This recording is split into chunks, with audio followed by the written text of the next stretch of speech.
좀 본론으로 들어가 보겠습니다.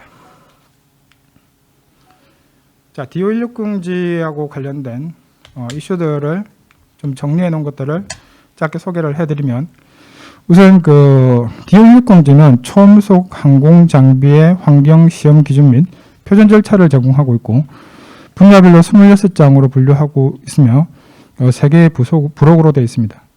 자, 여기에서 보시면 그 섹션 4, 5, 그다음에 6, 7, 8, 9, 10, 11, 12, 13, 15 이렇게 되어 있는 부분하고, 오른쪽에 뭐 26 뭐 이런 식의 그 화재 가연성 관련된 이런 부분들은 주로 기계적인 어떤 결함에 관련된 겁니다. 그래서 온도나 고도 문제, 그다음에 온도 변화, 습도, 그다음에 그 작동 충격, 특히 이제 작동 충격 같은 경우에는 항공기가 이착륙을 하면서 생기는 문제가 아니라 비상착륙을 하면서 극한 어떤 상황에서 뭐 이렇게 안전을 지켜야 되는 장비들이 이탈했는지 이런 것들을 시험하는 그런 이제 진짜 마지막 안전보호라고 볼 수 있습니다. 그래서 이제 이런 섹션들을 항공기의 그 안전을 위해서 모두 이제 그 시험을 하게 됩니다.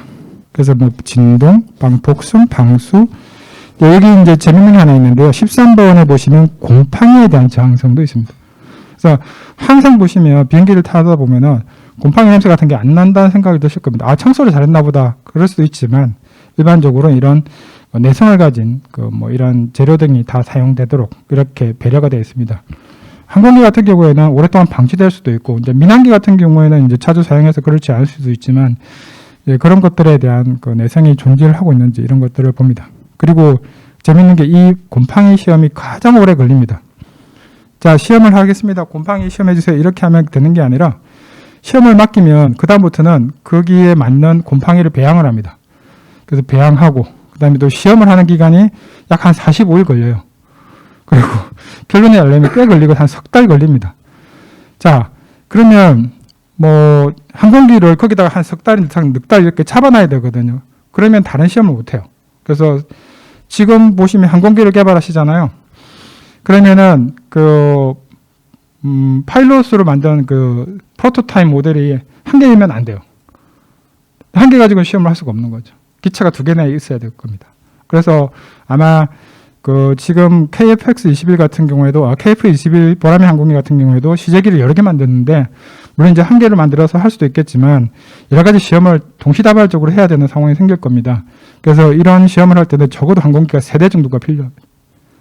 그러니까 시험 절차에 앞서서 내가 뭘 준비해야 되는지 모르면 시험 자체를 하기가 어렵다는 겁니다. 그리고 여기 시험서에 한번 맡기면 비용이 너무 많이 들어가는데, 그리고 시험 잡기도 어렵고, 그런 걸 모르고 무턱대고 진행할 수는 없는 겁니다.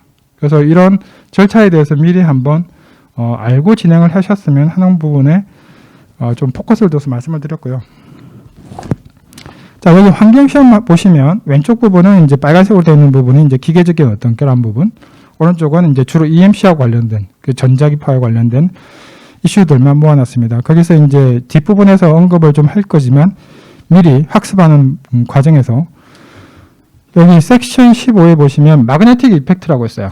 마그네틱 이펙트는 자기적인 효과를 어떻게 한다는 거지? 그게 아니라 항공기 안에 자기장을 감시하는 센서들이 있는데, 얘네들이 내부에 있는 그 마그네틱 필드에 영향을 줄 수 있는 위치라든지 이런 것들이 탑재 위치가 잘못되어 있을 경우에 항공한 항공기가 잘못된 센싱을 하게 됩니다. 이제 이런 것들의 위치라든지 설계 방법적인 부분을 여기서 이제 거론하게 되고요. 그다음에 파워 인풋이라든지 스파크, 그다음에 오디오 시스템, 그다음에 인시던스 시그널에 대한 그 서셉티빌리티, 그다음에 이 섹션 22에 가보시면 이제 라이트닝이 나오는데, 인다이렉트하고 다이렉트, 이제 간접적인 효과가 있고 직접적인 효과가 있습니다. 그래서 아마 많은 분들이 이제 그 낙뢰라고 하는 생소한 그 영역에서 낙뢰를 맞으면 도대체 어느 정도 에너지가 생길까, 그리고 실제로 버틸 수 있나, 이제 이런 것들이 좀 궁금하실 거라고 봅니다. 일단은 그 환경 시스템 환경 시험 조건 및 시험 절차를 제시를 하고 있다고 여기서 설명을 하고 있으니까 그런 내용이 주가 되고요. 자, 지금부터는 좀 본격적으로 거기에 관련된 이슈를 좀 말씀을 드릴게요. 지금 서멀 사이클이 나옵니다. 이 서멀 사이클은 조금 전에 이제 말씀드린 것처럼 항공기가 계류되어 있다가 차가운 콜드 상태에서 이제 부팅을 하겠죠. 그래서 뭐 항공기가 데펴지면서 다시 올라가게 되면 또 차가운 그 대기 속으로 올라가게 되는데, 이때 이제 급속하게 차가워지는 부분하고 뜨거워지는 부분 두 군데가 이제 나뉘게 되는데, 이제 고도 변화에 따라 이제 이런 서머 사이클도 발생하고, 그다음에 이런 워킹에 의해서 생기는 이런 서머 사이클이 동시적으로 발생을 하게 됩니다. 그래서 이제 이런 것들이 계속 반복되면 왜 문제가 되는지 한번 잠깐 볼게요. 지금 서머 사이클이 생기는 이제 몇 가지 중에 이제 미케니컬 샥이라든지 바이브레이션, 밴딩이라든지 이런 것들도 일부 포함이 되어 있습니다. 지금 보시는 거는 이제 여러 가지 그 날개라든지 이런 것들의 휘청거림이나 이런 것들을 스트레스를 주는 건데요.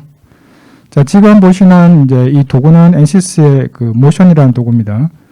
이 모션이라는 도구를 보시면 이렇게 무거운 이제 물건을 이동하면서 거기 빨간색과 파란색 연두색으로 나타나는 이런 스트레스들을 볼 수 있어요. 어느 지점에서 좀 얘가 부하를 못 견디고 있는지, 부하가 좀 집중되는지, 그러면은 아마 당장 이제 엔지니어 입장에서는 자기를 좀 뜯어 고치고 싶으실 거예요. 그래서 강성이나 강도 문제가 내가 비행기를 가만히 두는 것이 아니고 양력을 받아서 비행을 하고 터뷸런스를 만나서 흔들리기도 하고 여러 가지 상황이 생기게 됩니다.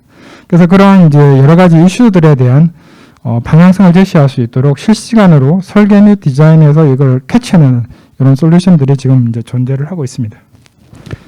그리고 이제 여기서 이제 포커싱 하려고 하는 것들은 그럼 서머 사이클은 왜 생겼냐라고 좀 복잡한 이야기 해놨지만 결론은 이렇습니다. 이 안에 이제 액티브 소자가 들어가잖아요. 그 액티브 소자를 보시면 안에 이제 반도체로 되어 있고, 이 반도체들은 점점 작게 만들고 고성능으로 가야 되고 이런 것들이 점점 포커싱되어 왔었습니다. 그러다 보니까 SOC에서 SIP로 그다음 다시 얘네들을 다시 하나의 어떤 카테고리로 아파트처럼 이렇게 지어내는 이런 SOP라는 단계까지 이제 도달을 하게 됩니다.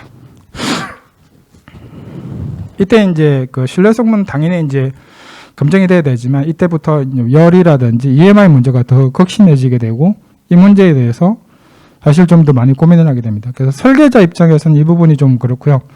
또 기계적인 메커니즘 쪽에서 보면은 그거는 설계 입장인 거고, 야, 이 반도체를 가지고 야 인티그레이션 시켰더니만 야 반도체가 실리콘도 돼 있고 그다음 밑에는 PCB로도 돼 있고 또 옆에는 또 러그로 매칭을 해야 되고 그다음에 바탕 메탈이 다르고 이런 식으로 다양한 재료들하고 연결이 됩니다. 그래서 이제 반도체, 세라믹, 금속, 그다음에 폴리머 같은 이런 다양한 물질들이 이격이 생길 수 있는 온도 조건이 계속 발생합니다.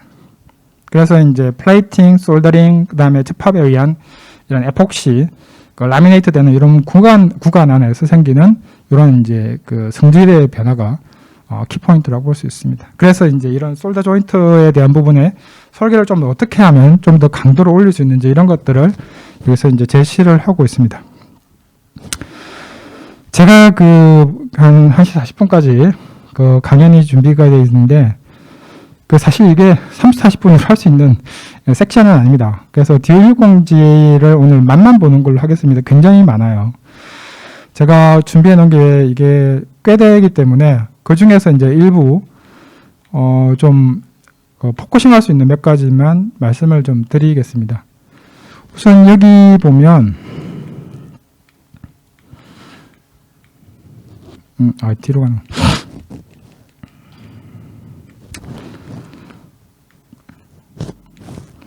피로도가 점점 높아지는 부분이 뭐냐면은 반도체를 좀 보호하기 위한 게 대부분이에요. 왜냐하면 항공기가 이제는 기계식이 아니거든요. 결국에는 액티브 소자가 망가져 버리면 어떤 방법도 취하기가 곤란해요. 내가 본드를 부어서 굳힐 수도 없고, 그죠? 그럴 수 없다는 거죠. 그래서 먼저 내가 사전에 예방할 수 있도록 어떤 스트레스를 줬을 때 걔가 이런 피로도가 쌓이는지를 먼저 예방 차원에서 먼저 해석을 해야 됩니다. 그래서 이런 예방 솔루션이 좀 필요할 거고요. 그리고 이제 왜 여기를 보여드리냐면 나이아라고 하는 이제 그 시설인데요. 테스트 서비스라는 시설입니다. 여기 위치타 대학교 안에 있고 캔자스주에 있습니다. 그리고 여기 DO10G하고 미리 스탠다드에 대한 테스트를 진행을 하고 있고, 그리고 이제 저희는 여기 업무 때문에 자주는 아니죠. 예.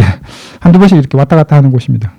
그래서 이런 이제 여기서 이제 낙뢰에 대한 다이렉트 효과에 대해서 이제 시험을 해주고 있습니다. 현재 우리가 알고 있는 KF-21 보라매 항공기도 낙뢰 시험에 관련된 그런 것들을 여기서 진행을 하고 있습니다.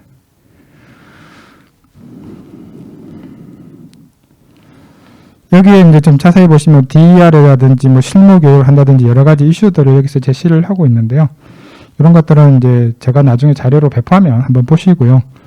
여기에 관련된 이제 수많은 항공기를 만드시는 분들이 여기 와서 교육을 받고 이렇게 하고 있습니다. 자, 시간 관계상 좀 빠르게 넘어가겠습니다. 그래서 온도에 대한 뭐 베리에이션, 그 다음에 휴미디티, 그 다음에 오퍼레이팅 샥 앤드 크래시 세이프티라고 되어 있는데 아까 말씀 잠깐 드렸는데 항공기가 더 이상 이제 제어가 안 될 때 비상 착륙에서 생기는 이런 경고함을 실제로 견딜 수 있는지에 대한 이런 평가들도 이루어지고 있습니다.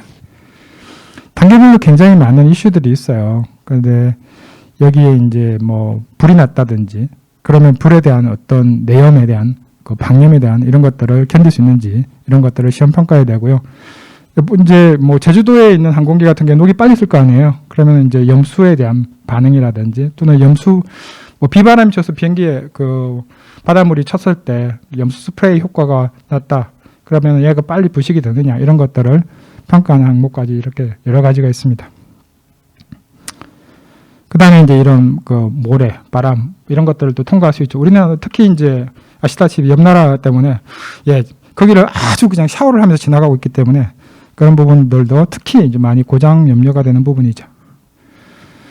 자, 섹션을 좀 빠르게 좀 넘어가겠습니다. 그냥 나중에 참고해서 보실 부분들은 좀 그렇게 한번 보시면 좋겠네요. 그래서 이 카테고리가 많아요. 특히 이제 아이싱 같은 경우에는 이제 날개가 이제 얼어 있는 채로 비행을 하게 될 경우에 사실은 여러 가지 문제가 생깁니다. 양력에도 문제가 생기고, 그 다음에 여러 가지 뭐 수분의 침투라든지, 그다음 변형 이런 것들이 많이 발생하게 됩니다. 그런 것들에 대한 평가를 하게 될 거고요. 시험 조건도 여러 가지가 있어요. 이 항공기가 이제 UAM처럼 이런 뭐 적어도 비행을 하고 민간에서 좀 이런 것들을 레퍼런스를 좀 낮춰도 되고 이런 것들에 대한 밸류를 좀 조정할 수 있게 되어 있습니다. 그다음에 이런 이제 전자기 이펙터에 대한 부분인데 이제 이번에 이제 그 DL60G 같은 경우에는 여기 빨간색인데 바로 위에 보시면 DL60G는 EME 전반을 다루지는 않는다. EME는 밑에 보시면 EMC, EMI, 그 다음에 본딩 앤 그라운딩, 다이렉트 이펙터, 인다이렉트 이펙터 같은 여러 가지 이슈들이 있는데 피스태틱이나 이런 것들도 다루고 있습니다. 근데 DL60G는 피스태틱을 다루지는 않아요. 피스태틱이 뭐냐면 항공기가 막 이렇게 비행을 해서 가면 비가 올 때 그 비에 젖어가지고 정전기가 발생합니다. 그러면 그 계기에 이상이 생기는 것들을 조종사들은 알아요. 그런데 항공기를 그 날려서 인증을 해주는 쪽에서는 별로 그게 그렇게 크지라고 보지 않거든요. 그렇지만 이 피스태틱 같은 경우는 항공기 조종사한테는 굉장히 큰 데미지입니다. 그래서 이런 정전기 효과, 강우에 의한 정전기 효과 이런 것들이 포함이 되지는 않습니다. 그리고 이제 자기장 효과 이런 것들이 있는데 이제 시간 관계상 조금 더 빠르게 가볼게요.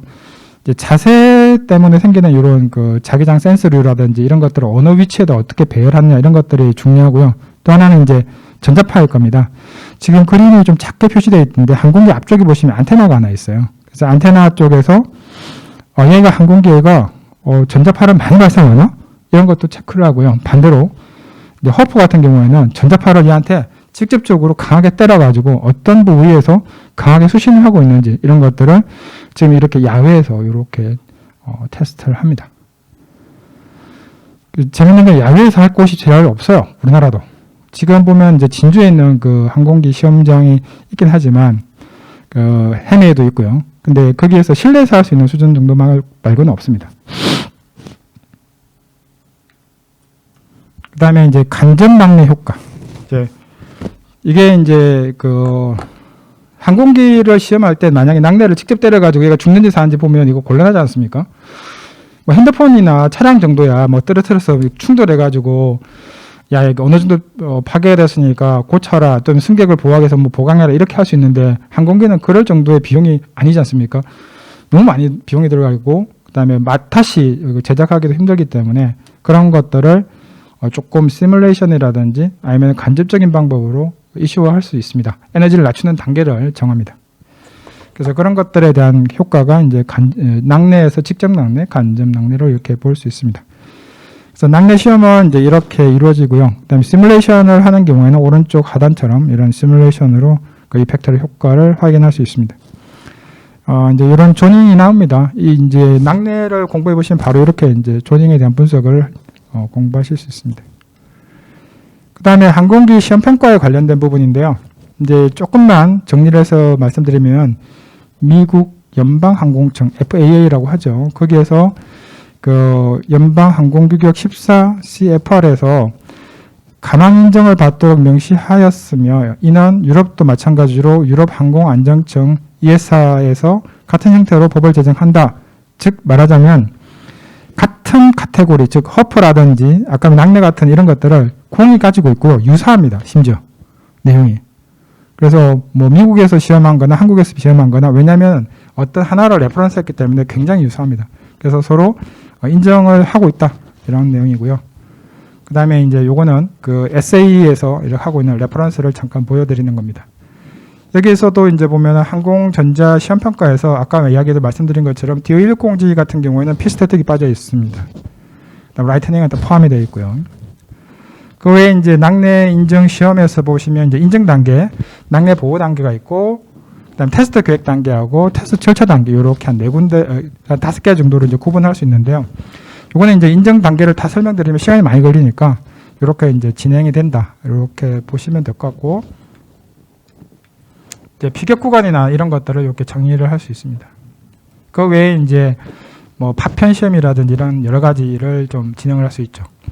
이분이 그 이제 EMA3D사의 그 초대 이제 그 대표로 계시던 분인데 지금 현재 그 퇴임을 하셨고, 로드 페랄러 박사님인데 나사에서 실제로 이렇게 낙뢰를 맞으면서 수집을 하시면서 데이터를 축적해서 만드셨던 분입니다. 그래서 이제 이분 회사가 이제 이 일을 주로 많이 하고 있고요. 거기에 관련된 일을 하면서 저기 오른쪽에서 왼쪽에서 네 번째 사람이 전데요. 네, 저거 시험하러 한번 가셨습니다.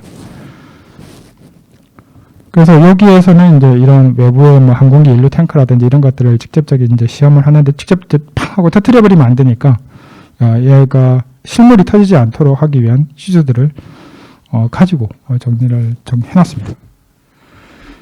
그다음에 이제 모아소프트는 이제 이런 라이트닝 분석 사례라든지 이런 것들을 이제 여러 가지 그 케이스를 많이 가지고 있습니다. 그래서 아시는 바와 같이 KF21의 그 EOTGP 광학 장비에 관련된 직접 낙뢰 컨설팅을 했었고, 그다음에 이제 그 항공기 그 컴포짓 복합재를 가지고 있는 날개에 대한 간접 낙뢰 분석을 했었습니다. 그리고 시험할 때도 저희가 참관을 했어서 실제 내용하고 비교하면서 이 자료를 만들었었고요. 그다음에 허프 인증 시험이라든지 이런 것들을 저희가 대응을 하기도 하고 합니다. 허프는 아까도 이제 그 보셨다시피 항공기의 초창기에 그 아무런 이제 방어가 없을 때 고철 전자파로부터 어떻게 이제 데미지를 입은 날을 보셨는데 이것도 막 쉽지는 않아요. 왜냐하면 여기 보시면 구간별로 여러 가지 이렇게 데미지를 주는 방법이 있거든요. 그래서 이런 것들에 대한 시험 절차는 어느 정도 이제 대비가 됐는지 나중에 시뮬레이션으로 미리 해보셔야 나중에 시험 가서 페일이 안 나는 거죠. 그래서 이미 숙제에 대한 레퍼런스는 다 나와 있어요. 그래서 숙제를 어떻게 할 것인지에 대한 공부만 하고 그 다음에 그걸 시험하는 것들을 시뮬레이션으로 확인하고 그 다음에 이제 숙제 검사를 맡으러 가시면 페일이 안 나고 정상적인 어떤 항공기 인정을 받을 수 있는 시험평가 절차를 마칠 수 있지 않을까 이렇게 생각이 됩니다. 그래서 여기 보시는 이런 항공기들에 대한 그 지원과 노력을 모아소프트에서 해왔고요. 저도 이제 이런 그 항공기들의 각각 뭐 A사 레이더라든지 UHA에 그 들어가 있는 아까 연료 외장 탱크라든지 그 LAH 같은 경우는 그 항공기 시험할 때 가서 시험도 해보고 이렇게 했었습니다. 네, 제 발표는 여기까지 하고 이 그 좀 깊이 있는 세미나는 다음에 한번 더 준비를 해서 이것만 한번 다루도록 하는 과정을 한번 준비하도록 해보겠습니다. 감사합니다.